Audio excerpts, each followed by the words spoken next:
இப்ப நம்ம பார்க்கிறது 33லேருந்து 31லேருந்து 33 கன்ஃப்யூஸ்ட் டிசைபிள்ஸ். இதுல நம்ம பார்க்கிறது இங்கிலீஷ்ல பார்த்தீங்கன்னா, meanwhile the disciples were urging him, வேண்டிக் கொண்டார்கள். வேண்டிக் கொண்டதுக்கும் சொல்லுகிறதுக்கும் டிஃபரன்ஸ் இருக்குது. இப்ப நம்ம வீட்லயே ஏதாவது ஒரு ரிப்பேருக்கு எலக்ட்ரீஷியன் யாரையாவது கூப்பிடுறோம்னா, அந்த மத்தியான வேலைன்னா நம்ம சாப்பிட்டு போப்பா அப்படின்னு சொல்லுவோம். இல்ல சாப்பிட்றியான்னு கேட்போம்.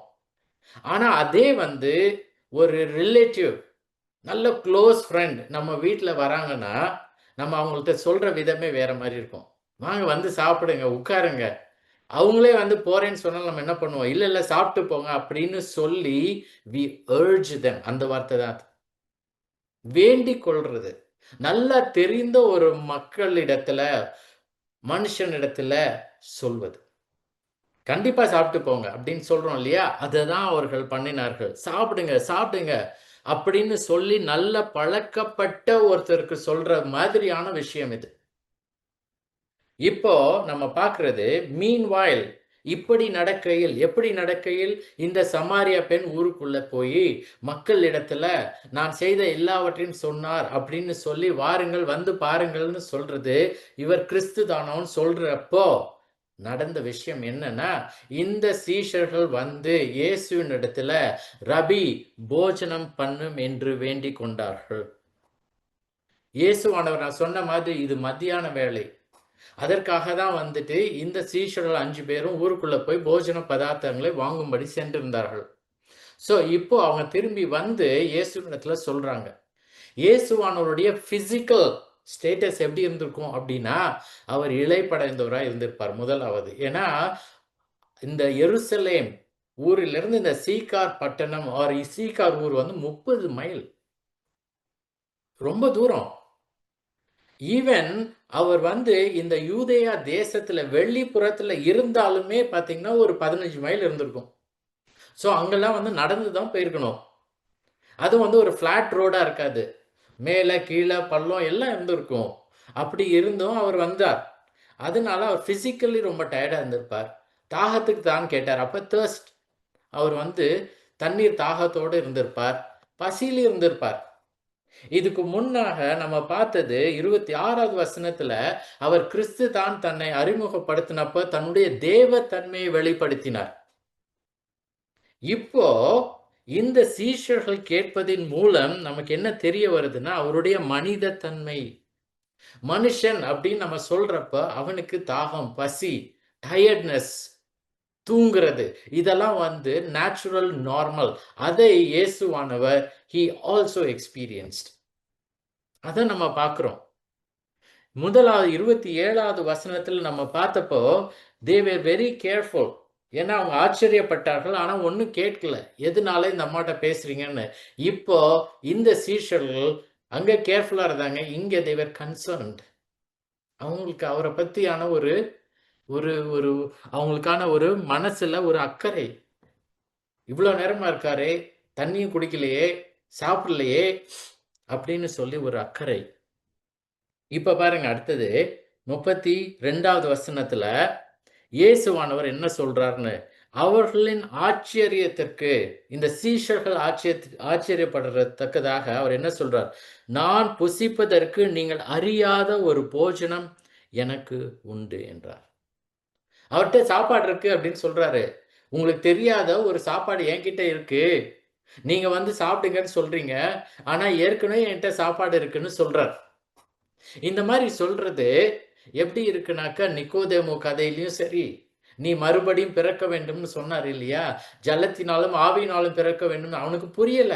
அவனுக்கு தெரிஞ்சதெல்லாம் ஒருவன் எப்படி திரும்பி போய் தன் தாயின் கர்ப்பத்தில இருந்து பிறப்பானோ, பிசிக்கல். அவர் சொல்றது ஸ்பிரிச்சுவல், ஆத்தும ரீதியில். ஆனா நம்மள மாதிரி தான் மனுஷர்களா இருக்கிறதுனால உடல் ரீதியில் நம்ம யோசிக்கிறோம். இவர்களும் அப்படிதான் யோசிச்சாங்க. தன்னிடத்தில் ஒரு போஜனம் இருக்குன்னு சொல்றாரு. ஆனா அவங்களால என்ன யோசிக்க முடியல? ஆத்தும ரீதியில யோசிக்க முடியல. இந்த சமாரியா பெண்ணையும் இயேசுவானவர் என்ன சொல்றாரு? தன்னிடத்தில் ஜீவ தண்ணீர் இருக்கு அப்படின்னு சொல்றார். ஆனா அந்த அம்மா என்ன சொல்லுது? எனக்கு குடுங்க. நான் திரும்பி வந்து இங்க தண்ணி தாகம் எனக்கு வராம இருக்கவும், நான் திரும்பி வந்து இங்க வந்து மொண்டு கொண்டு கொள்ள வராமலும் இருக்கும்படி அதை தாங்க. எல்லாமே physical. As men and women நம்ம ஹியூமன்ஸாக இருக்கனால மனிதர்களாகிய நாம் முதலாவது எதா இருந்தாலும் நம்ம எப்படி யோசிக்கிறோம்? உடல் ரீதியாக, ஆத்தும ரீதியில் யோசிப்பதில்லை. That is not natural. நம்ம நிறுத்தி நிதானமாக யோசிச்சு பார்க்குறப்ப தான் ஓகே இது ஆத்தும ரீதியில் இருக்குமோன்னு யோசிக்கிறோம். இப்போ இங்கேயும் இந்த மக்களும் இந்த சீஷர்களும் பூமியில் இருந்து உண்டானவர்களா இருந்தபடியால் நம்ம 3வது அதிகாரம் 31 இருக்கபடி பூமியில் இருந்து உண்டானவன் பூமியின் தன்மை உள்ளவனாய் இருந்து பூமிக்கு அடுத்தவைகளையே பேசுகிறான்.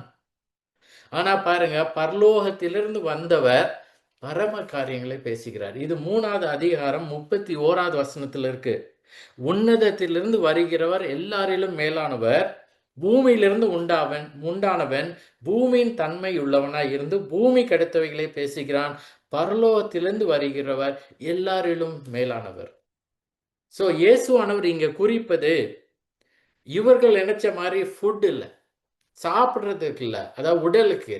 பட் அவர் சொல்றது ஆத்தும ரீதியில் அவருக்கு ஏற்கனவே போஜனம் இருக்கு அப்படின்னு சொல்றார். அவர்களும் யோசிக்கிறாங்க. அவங்க என்ன யோசிக்கிறாங்க?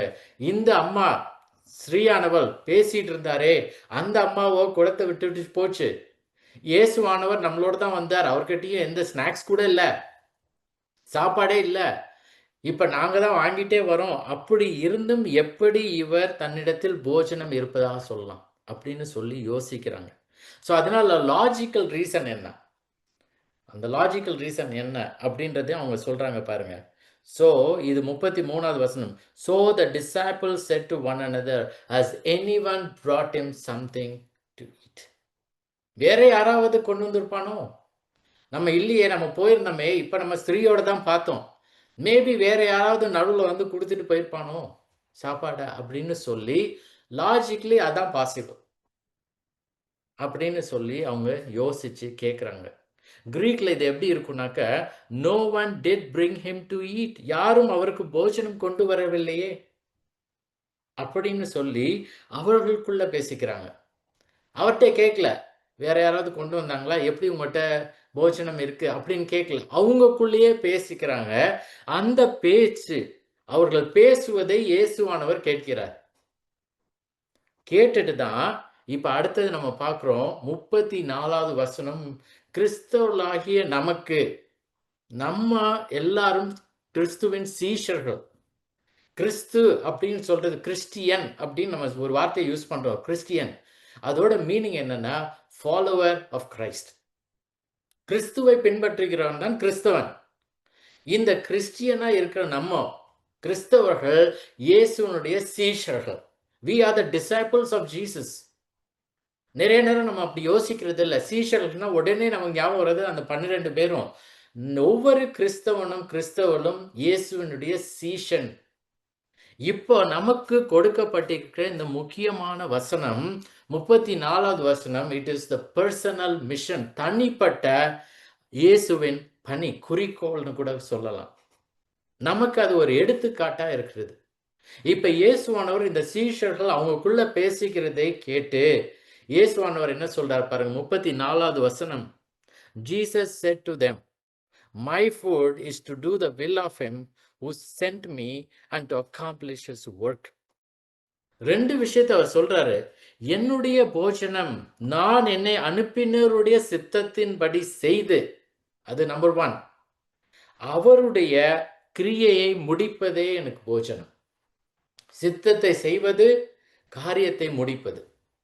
is to do the will of him who sent me and to accomplish his work. அது 2 தான் அவருடைய போஜனம்னு சொல்லி இப்ப தெளிவுபடுத்துகிறார் இந்த சீஷர்களுக்கு. ஜீசஸ் கிளாரிஃபிகேஷன் தான் இப்ப நம்ம முதலாவது பார்க்கிறோம் இந்த வசனத்துல. அவர்களிடத்துல அவர் இந்த யாரும் கொண்டு வரலப்பா நீங்க நினைக்கிற மாதிரி, நான் இங்கே தான் இருந்தேன் அப்படிலாம் எக்ஸ்பிளைன் பண்ணல. அவர் நேரா பாயிண்ட்டுக்கு வர்றார். அந்த பாயிண்ட் என்ன? நீங்க நினைக்கிற மாதிரி போஜனம் என்பது எனக்கு ஆத்தும ரீதியில் பிதாவானவர் என்னை அனுப்பினருடைய சித்தத்தின்படி செய்து அவருடைய காரியத்தை முடிப்பதே அப்படின்னு சொல்றார்.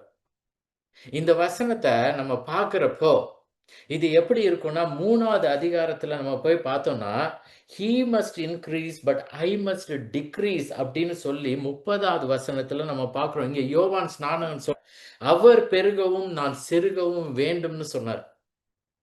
அந்த மாதிரியான ஒரு வசனம் இது நமக்கு. நம்ம செய்கிற காரியங்கள் நம்ம வாழ்க்கையிலும் இயேசுவானவர் பெருகவும் நான் சிறுக வேண்டும். I want to decrease. அந்த மாதிரி இயேசுவானவர் இங்க சொல்றது, my food is to do the will of him who sent me and to accomplish his work. என்னை அனுப்பினருடைய சித்தத்தின்படி செய்து அதை நிறைவேற்றுவதே எனக்கு என்னிடத்தில் இருக்கிற போஜனம்.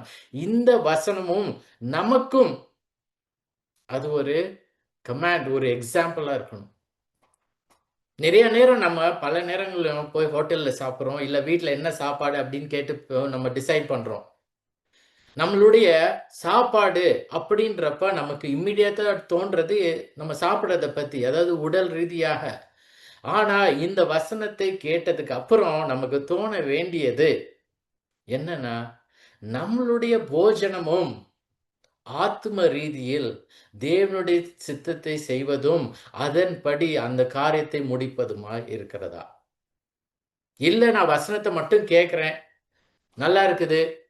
எனக்கு ரொம்ப மனசு ரொம்ப நான் குத்தப்பட்டிருக்கேன் அப்படின்னு சொல்லிட்டு போறதுக்கு இல்ல. அதன்படி செய்யணும். அதை முடிக்கணும். நம்ம வாழ்க்கையில தேவனுடைய சித்தத்தை செய்வது நமக்கு போஜனமாய் இருக்கிறதா? இப்ப இதுல பாருங்க, இந்த இயேசுவானவருடைய ரிப்ளை அது நெக்ஸ்ட் 5 வசனங்கள்ல இருக்கு. முதலாவது வசனம் தான் இந்த 34வது வசனம். இதான் பெர்சனல் மிஷன்னு சொன்னேன். 34ல இருந்து 38 5 வசனங்கள்ல இயேசுவானவர் இந்த குழப்பத்திற்கு பதில் அளிக்கிறார். அவங்களுக்குள்ள கேட்டது என்னது? யாராவது கொடுத்திருப்பானோன்னு கேட்டாங்க. இதற்கு இயேசுவானவர் இந்த 5 வசனங்கள்ல பதில் அளிக்கிறார். முதலாவது பாருங்க 34ல இருந்து 38வது வசனம் வரையும் வாசிக்கிறேன். இயேசு அவர்களை நோக்கி, நான் என்னை அனுப்பினவருடைய சித்தத்தின்படி செய்து அவருடைய கிரியையை முடிப்பதே என்னுடைய போஜனமாய் இருக்கிறது. அறுப்பு காலம் வருகிறதற்கு இன்னும் 4 மாசம் செல்லும் என்று நீங்கள் சொல்லுகிறதில்லையா? இதோ வயல் நிலங்கள் இப்பொழுதே அறுப்புக்கு விளைந்திருக்கிறது என்று உங்கள் கண்களை ஏறெடுத்து பாருங்கள் என்று நான் உங்களுக்கு சொல்லுகிறேன். விதைக்கிறவனும் அறுக்கிறவனுமாகிய இருவரும் ஒருமித்து சந்தோஷப்படத்தக்கதாக அறுக்கிறவன் கூலியை வாங்கி நித்திய ஜீவனுக்காக பலியை சேர்த்துக் கொள்கிறான். விதைக்கிறவன் ஒருவன், அறுக்கிறவன் ஒருவன் என்று மெய்யான வழக்கச் சொல் இதனாலே விளங்குகிறது. நீங்கள் பிரயாசப்பட்டு பயிரிடாததை அறுக்க நான் உங்களை அனுப்பினேன். மற்றவர்கள் பிரயாசப்பட்டார்கள், அவர்களுடைய பிரயாசத்தின் பலனை நீங்கள் பெற்றீர்கள் என்றார். இப்ப பாருங்க, நான் சொன்ன மாதிரி Jesus example to ரீப் the harvest. அதான் அறுவடை, விதைக்கிறது. இது ஒரு அக்ரிகல்ச்சுரல் லாங்குவேஜ், வயல் நிலங்கள். இதை யூஸ் பண்ணி இயேசுவானவர் அவர்கள் கேட்ட கேள்வியை பயன்படுத்தி அந்த ரிப்ளைல பல காரியங்களும் நமக்கு தெரியப்படுத்துகிறார். முதலாவது தான் நம்ம பார்க்கிறோம், இயேசுவானவர் இந்த ஓப்பனிங் லைன், அவருடைய ரிப்ளை, அவருடைய பதில்ல இருக்க முதலாவது வசனம் இதுதான் தான் வந்த காரியம் நோக்கத்தின் அவர் வாயிலிருந்தே வந்த வார்த்தை. எதற்காக இயேசுவானவர் இந்த உலகத்திற்கு வந்தார் அப்படின்றதுக்காக அவரே சொல்லுகிற வசனம், வார்த்தை. மற்ற நிருபங்கள், எபிசல்ஸ் பார்த்தோம்னா அங்க மற்ற அப்போஸ்தலர்களும் மற்றவர்களும் அவர் வந்த காரியத்தை குறித்து பிரசங்கம் பண்ணினார்கள், எழுதினார்கள். ஒரு எக்ஸாம்பிள் சொல்றேன். இது 1 Timothy 1:15, 1 தீமோத்தேயு 1:15. இதுல பவுல் சொல்றாரு, பாவிகளை ரட்சிக்க கிறிஸ்து இயேசு உலகத்தில் வந்தார். பாவிகளை ரட்சிக்க வந்தார் என்கிற வார்த்தை உண்மையும் எல்லா அங்கீகரிப்புக்கும் பாத்திரமானது. அவர்களில் பிரதான பாவி நான். இது பவுல் இயேசுவானவர் வந்த காரியத்தை பற்றி சொல்லுகிறது. The saying is trustworthy and deserving of full acceptance that Christ Jesus came into the world to save sinners, of whom I am the foremost. இது பவுல் சொல்லுகிறது. இயேசுவானவரே தான் வந்த காரியத்தை சொல்லுகிற வசனம் இந்த வசனம். எதற்காக அவர் வந்தார்? அவர் வந்த காரியத்தின் நோக்கம் இங்க சொல்றபடி, என்னை அனுப்பினவருடைய சித்தத்தை செய்து அவருடைய கிரியையை முடிப்பது. இதற்காக தான் நான் வந்தேன் அப்படின்னு சொல்றார். இதை தவிர நான் உங்களுக்கு 5 வசனங்களை கொடுக்கிறேன். இயேசுவானவரே தான் வந்த காரியத்தின் நோக்கத்தை சொல்லுகிறார். பல பேரும் நிறைய அசம்ஷன்ஸ் இருக்கு. இயேசுவானவர் எதற்காக வந்தார் என்பதற்கு. இங்க இயேசுவானவர் நான் கொடுக்க போகிற வசனங்களை நீங்க அதுக்கப்புறம் தியானிங்கள். இப்ப நம்ம பார்த்தது யோவான் 4:34 அவர் சொன்னது. என்னுடைய போஜனம் நான் என்னை அனுப்பினருடைய சித்தத்தின்படி செய்து அவருடைய கிரியை முடிப்பதே. அதுக்காக தான் வந்தேன்னு சொன்னார். அடுத்தது பார்த்தீங்கன்னா இந்த 5 வசனங்களையும் அவர் சொன்னது மத்தேயு 5:17. இது சர்மன் ஆன் த மவுண்ட், மலை பிரசங்கத்துல நம்ம பார்த்தபோது அவர் சொன்னது, நியாய பிரமாணத்தை ஆனாலும் தீர்க்க தரிசனங்களை ஆனாலும் அழிக்கிறதற்கு வந்தேன் என்று எண்ணிக்கொள்ளாதேயுங்கள். அழிக்கிறதற்கல்ல, நிறைவேற்றுவதற்கே வந்தேன். Do not think that I have come to abolish the law and the prophets, but to fulfill them. நிறைவேற்ற. ஏன் அவர் நிறைவேற்றணும்? ஏன்னா நாம் எல்லாரும் பாவிகள், நம்மளால நிறைவேற்ற முடியாது. சில நேரங்களில் சில நியாயப்பிரமாணங்களை நிறைவேற்றலாம். ஆனா எல்லா டைமும் எல்லா விதத்திலும் நம்மளால நிறைவேற்ற முடியாது. நமக்காக விசுவாசிக்கிற ஒவ்வொரு கிறிஸ்தவர்களுக்காகவும் அவர் நிறைவேற்றவே அவர் வந்தார். இது அவரே சொன்ன காரியம். தான் எதற்காக வந்தேன்றது. 2வது மத்தேயு 20:28. இது செபதேயுவின் குமாரருடைய தாயிடம் சொன்னது. Sons of Zebedee. இதை எழுதுற யோவான் இல்லையா, அவங்களுடைய அம்மா. அந்த அம்மா இயேசுவினிடத்துல ஒரு ரிக்வெஸ்ட் வைக்குது. அந்த ரிக்வெஸ்ட் என்னது? என்னுடைய மகன்கள் 2 பேரும் உம்முடைய ராஜ்யத்தில் இயேசுவானவரே ஒருத்தன் ஒரு சைடும் இன்னொருத்தன் வலதுபுறமும் இடதுபுறம் ஒருத்தனும் இருக்கணும்னு சொல்லி. அப்ப இயேசுவானவர் தான் வந்ததை சொன்னார். என்ன சொன்னார் அப்படின்னா 30 மத்தேயு 20:28.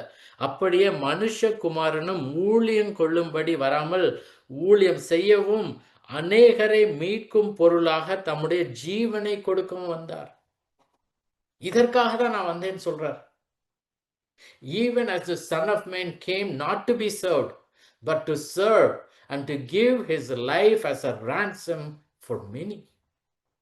தன்னுடைய ஜீவனை கொடுக்கவே வந்தேன்னு சொல்லி சொன்னார். அடுத்த வசனம் லூக்கா 5:32. இது மத்தேயு. அவர் ஒரு பெரிய விருந்து கொடுக்கிறார். அங்க இயேசுவானவர் சொன்னது, நீதிமான்களை அல்ல பாவிகளையே மனம் திரும்புவதற்கு அழைக்க வந்தேன்னு சொன்னார். I have not come to call the righteous, but sinners to repentance. பாவிகளையே மனம் திரும்புவதற்கு, அதான் repentance. இதற்காக தான் இயேசுவானவர் வந்தார்னு சொன்னார். லூக்கா 19:10. இங்க அவர் சகேயுவின் வீட்டில் இருக்கிறப்போ அவர் சொல்லுகிறது, இழந்து போனதை தேடவும் ரட்சிக்கவே மனுஷகுமாரன் வந்தார். For the Son of Man came to seek and to save the lost. இழந்து போனதை தேடவும் ரட்சிக்கவுமே வந்தார். கடைசியாக யோவான் 18:37. இங்கே பொந்தியு பிலாத்துவின் அந்த விசாரணையின் போது இயேசுவானவர் சொன்னது, தான் வந்த காரியத்தை, சத்தியத்தை குறித்து சாட்சி கொடுக்க நான் பிறந்தேன், இதற்காகவே இந்த உலகத்தில் வந்தேன் என்றார். For this purpose I was born, and for this purpose I have come into the world, to bear witness to the truth. பாருங்க, இயேசுவானவரே இந்த 6 வசனங்களையும் தான் வந்த காரியம், எந்த நோக்கத்தை பற்றி சொன்னார். இதற்காக தான் நான் வந்தேன், ஜீவனை கொடுக்க, மனம் திரும்ப பாவிகளையே மனம் திரும்ப அழைக்க வந்தேன், ரட்சிக்க வந்தேன், சாட்சி கொடுக்க, சத்தியத்தை குறித்து சாட்சி கொடுக்க வந்தேன் அப்படின்னு சொல்றார். இதுக்காக தான் இயேசுவானவரை தேவன் பிதாவானவர் அனுப்பினார். இதுவே அவருக்கு போஜனமாய் இருந்தது. இப்ப பாருங்க, இந்த 4வது அதிகாரம் 34வது வசனம் யோவான்ல இயேசுவானவர் சொன்னது, நான் என்னை அனுப்பினருடைய சித்தத்தை செய்வதே, அவருடைய கிரியை முடிப்பதே, தன்னுடைய சித்தத்தை இல்ல, பட் பிதாவானவருடைய சித்தம். தன்னுடைய தாயாகிய மரியாளுடைய சித்தம் இல்லை. அவங்க கானாவூர்ல சொன்னப்ப கூட என்னுடைய வேலை வரவில்லைன்னு சொன்னார். ஏன் சொன்னார்? தேவனுடைய சித்தம் என்பதை குறித்தே அவருடைய நோக்கமா இருந்தது. எல்லா இடத்திலையும் தேவனுடைய சித்தமே அவருக்கு போஜனமா இருந்தது. அவர் வந்து பஸ்கா பண்டிகைக்காக அந்த தேவாலயத்துக்கு போனார். அங்க விரட்டினார். அது தேவனுடைய சித்தம். நிக்கோதேமியிடம் பேசினார். அது தேவனுடைய சித்தம். ஈவன் இப்போ இந்த சமாரிய பெண்ணிடம் வந்து தாகத்துக்கு தா அப்படின்னு சொல்றதும் தேவனுடைய சித்தம். இதுவே அவருடைய போஜனமாய் இருந்தது. யோவான் 5:30 இயேசுவானவர் சொல்றது, எனக்கு சித்தமானதை நான் தேடாமல் என்னை அனுப்பின பிதாவுக்கு சித்தமானதையே நான் தேடுகிறேன். I seek not my own will, but the will of him who sent me. அதே மாதிரி யோவான் 6:38 அவர் சொல்றது, என் சித்தத்தின்படி அல்ல, நான் என்னை அனுப்பினருடைய சித்தத்தின்படி செய்யவே வானத்திலிருந்து இறங்கி வந்தேன். I seek not my will, for I have come down from heaven not to do my own will, but the will of him who sent me. அப்படின்னு சொல்லி பல முறையும் சொல்றாரு. இங்க தான் ஆரம்பிக்கிறார். யோவான் 4:34 தன்னுடைய போஜனம் என்ன என்பதுல சொல்றப்ப தேவன் பிதாவாகிய தேவனுடைய சித்தத்தை பற்றி சொல்லுகிறார். அதை மல்டிபிள் டைம்ஸ் ரிப்பீட் பண்றார். இந்த தேவனுடைய சித்தமே அவருக்கு போஜனமாய் இருந்தது. இந்த போஜனத்தினால ஆத்தும ரீதியில் அவருக்கு உள்ளான பலம் வந்தது. நம்ம சாப்பிட்டா வந்து பிசிக்கல் ஸ்ட்ரென்த் கிடைக்கும். ஆனா பாருங்க, இயேசுவானவர் பிசிக்கலி டயர்டா இருந்தார். ஆனா ஆத்தும ரீதியில் அவருக்கு இன்னர் ஸ்ட்ரென்த், ஆத்தும அந்த அந்த பலம் வந்தது தேவனுடைய சித்தத்தை செய்வதனால். பலம் வந்தது, வலிமை வந்தது, ஊக்கம் வந்தது. நம்ம சொல்றோம் இந்த மாதிரி போஜனத்தினால் அதில் கிடைக்கும் ஊட்டச்சத்துன்னு சொல்றோம். It all happened, it all came because of doing God's will. பிதாவுனுடைய சித்தமே போஜனமா இருந்தது. ஸோ இப்போ தேவனுடைய சித்தம் என்ன? இயேசுவானவர் சொன்னாரு, நான் தேவனுடைய சித்தத்தை செய்வதற்காக வந்தேன்னு சொன்னாரு. தேவனுடைய சித்தம் என்ன என்பதை நான் சொன்னேன் இல்லையா, இந்த 5 வசனங்களை நான் உங்களுக்கு கொடுத்தேன். அதுல இருந்தே எக்ஸ்பிளனேஷனை நான் தரேன். முதலாவது தேவனுடைய சித்தம், அது கிறிஸ்துவானவர் அவருடைய கீழ்ப்படிதல் மூலமாக நீதியை நிறைவேற்றுவது, fulfill all righteousness நமக்காக. அது எப்படி நடந்தது? அவருடைய கீழ்ப்படிதலினால. மத்தேயு 3:15 பார்த்தீங்கன்னா, இயேசுவானவர் ஞானஸ்நானம் எடுக்க போகிறார். அங்க யோவான் ஸ்நானம் சொல்றாரு, நான் உமக்கு எதுக்கு ஞானஸ்நானம் கொடுக்கணும், நீங்க தான் கொடுக்கணும்னு. அப்ப இயேசுவானவர் சொல்றது, நான் எல்லாவற்றையும் நிறைவேற்றவே கீழ்ப்படிதல் மூலமாக நீதியை நிறைவேற்றவே வந்தேன். இரண்டாவது அவர் சொன்னாரு, நம்ம பார்த்தோம் மத்தேயு 20:28 ஜீவனை கொடுக்க வந்தேன்னு சொன்னாரு. அது அப்ப தேவனுடைய சித்தம் என்னன்னா, அவருடைய ஆத்துமா குற்ற நிவாரண பலியாக கொடுக்கப்பட்டது. இது ஏசாயா 53வது அதிகாரம் 10வது வசனம். His soul became an offering for guilt. அந்த கில்ட்னு நம்ம சொல்றோம் இல்லையா, குற்ற உணர்ச்சி. சின்ன்றது வந்து பாவம். நம்ம பாவம் செய்வதனால நம்ம மனதில் என்ன இருக்குது? குற்ற உணர்ச்சி. தேவனுக்கு முன்பா நான் அப்படி பண்ணிட்டேனே, பொய் சொல்லிட்டேனே, ஏமாத்திட்டேனே, எனக்கு தெரிஞ்சே இப்படி பண்ணிட்டேனே, அந்த குற்ற நிவாரண பலியாக அவர் தன்னுடைய ஜீவனை கொடுத்தார். அது தேவனுடைய சித்தம். அடுத்தது அனுகிரக வருஷத்தை பிரசித்தப்படுத்துவது, to proclaim the year of the Lord's favor. இது ஏசாயா 61 இருக்குது. அது லூக்கா 4லயும் இயேசுவானவரே சொல்றது, இதற்காக தான் நான் வந்தேன்னு சொல்லி.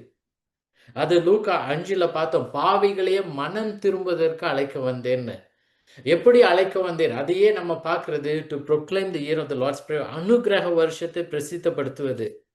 அடுத்தது இழந்து போனதை தேடவும் ரட்சிக்கவுமே. இழந்து போனது, லாஸ்ட். இது ஆடுகள் பத்தி. எப்படி ஒரு ஆடு காணாமற் போதோ அதை நம்ம பார்க்கிறோம். எசேக்கியேல் 34ல ஆடுகளை தேடி சேர்க்கும் மேய்ப்பராயிருப்பது.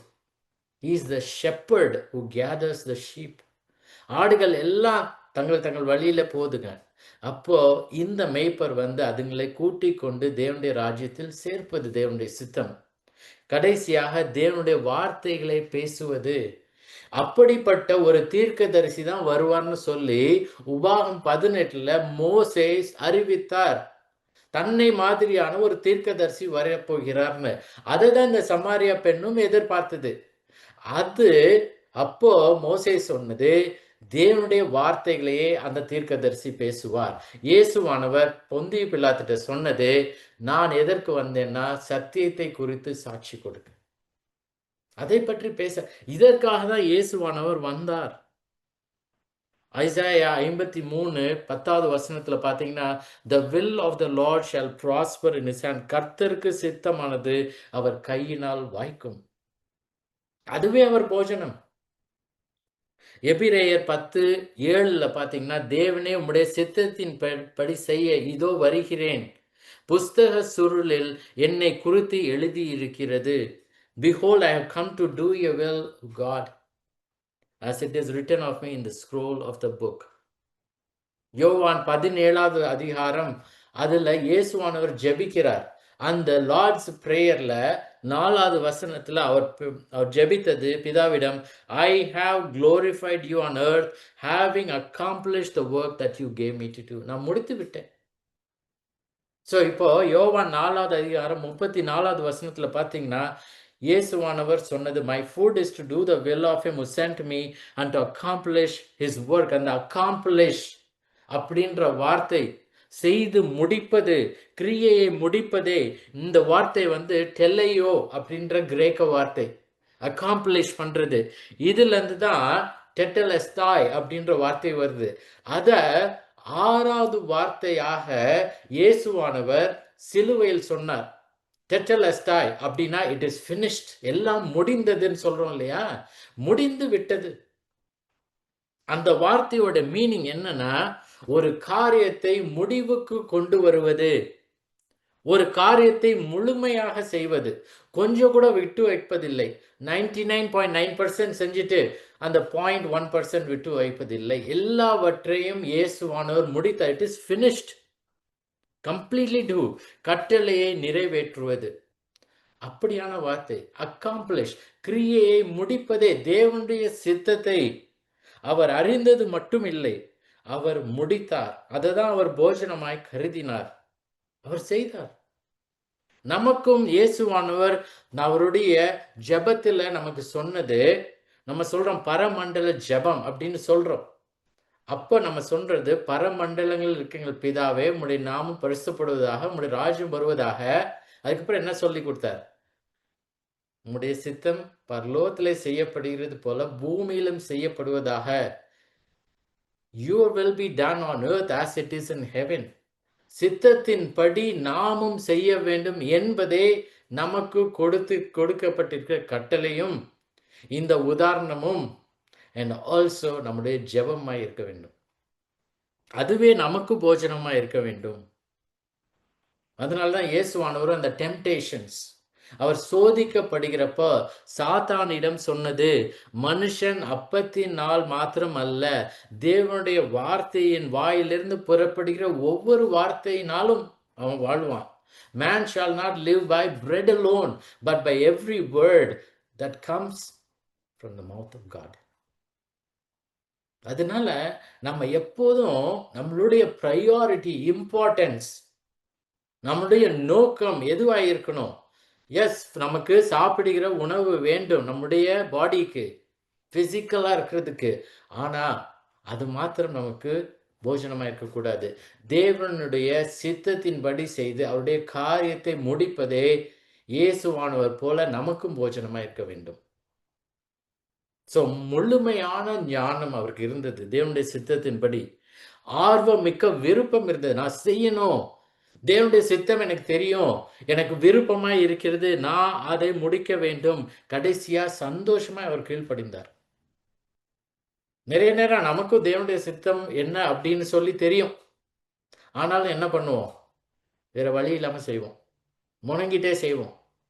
எல்லாரும் தான் செய்யறாங்களே, அதை நான் ஏன் செய்ய முடியாம இருக்கு, நான் செய்ய முடியாததுனால எனக்கு பாருங்க எவ்வளவு பெரிய இழப்பு, இப்படிலாம் சொல்லி தேவனுடைய சித்தத்திற்கு கீழ்ப்படியாமல் வாழ்கிறோம். அப்படியே கீழ்ப்படிந்தாலும் என்ன, நம்ம மனதில் ஐயோ நல்ல ஒரு ஆப்பர்ச்சுனிட்டி போயிடுச்சே, இல்ல நான் அத செஞ்சிருக்கலாமே, இவ்ளோ பெனிஃபிட் இருந்திருக்குமேன்னு சொல்லி, நம்ம மனதுல ஒரு சந்தோஷம் இல்லை. ஆனா பாருங்க, இயேசுவானவர் சந்தோஷத்துடன் கீழ்ப்படிந்தார். அதுவே போஜனமாய் அவர் அவர் வந்து இங்கே சொல்லுகிறார். அந்த மாதிரியான மனது நமக்கு வேண்டும். ஒவ்வொரு கிறிஸ்தவர்களுக்கும் வேண்டும். இது கிறிஸ்துவை தெரியாத மக்களுக்காக குறிப்பிடவில்லை. இது கிறிஸ்துவை தெரிந்த மக்களுக்காக குறிப்பிடுவது. நம்ம முடிக்கிறப்போ ரோமர் 12வது அதிகாரம் போங்க. ரோமர் 12. அங்க பவுல் வந்து எழுதுகிறார். Romans chapter 12. அங்க பவுல் எழுதுறப்போ சில வசனங்களை மட்டும் நான் சொல்றேன். ஏன்னா நெறைய நேரத்துல நம்ம கேட்கிறோம், தேவனுடைய சித்தம் என்னங்க? அப்படின்னு சொல்லி இந்த உலகத்துல இருக்க காரியங்கள குறித்து நம்ம கேட்கிறோம். இப்ப கல்யாணமோ, இல்ல வந்து வேலையோ, இல்ல இன்னொரு ஊருக்கு மூவ் பண்றது, இப்படி சொல்லி கடவுளுடைய சித்தம் என்னன்னு கேட்கிறோம். அது கரெக்ட் தான். நம்ம ஜெபிக்கணும், அதன்படி நடக்கணும். ஆனா பாருங்க, இங்க நம்ம பார்க்கிறது ஆத்தும ரீதியில் தேவனுடைய சித்தம் என்ன? என்ன போஜனம்? பாருங்க, ரோமர் 12வது அதிகாரம் 1வது வசனம். அப்படி இருக்க சகோதரரே, நீங்கள் உங்கள் சரீரங்களை பரிசுத்தமும் தேவனுக்கு பிரியமுமான ஜீவ பலியாக ஒப்பு கொடுக்க வேண்டும் என்று தேவனுடைய இரக்கங்களை முன்னிட்டு உங்களை வேண்டிக் கொள்கிறேன். இதுவே நீங்கள் செய்யத்தக்க புத்தியுள்ள ஆராதனை. நீங்கள் இந்த பிரபஞ்சத்திற்கு ஒத்த வேஷம் தெரியாமல் தேவனுடைய நன்மையும் பிரியமும் பரிபூரணமான சித்தம் இன்னதென்று பகுத்தறியத்தக்கதாக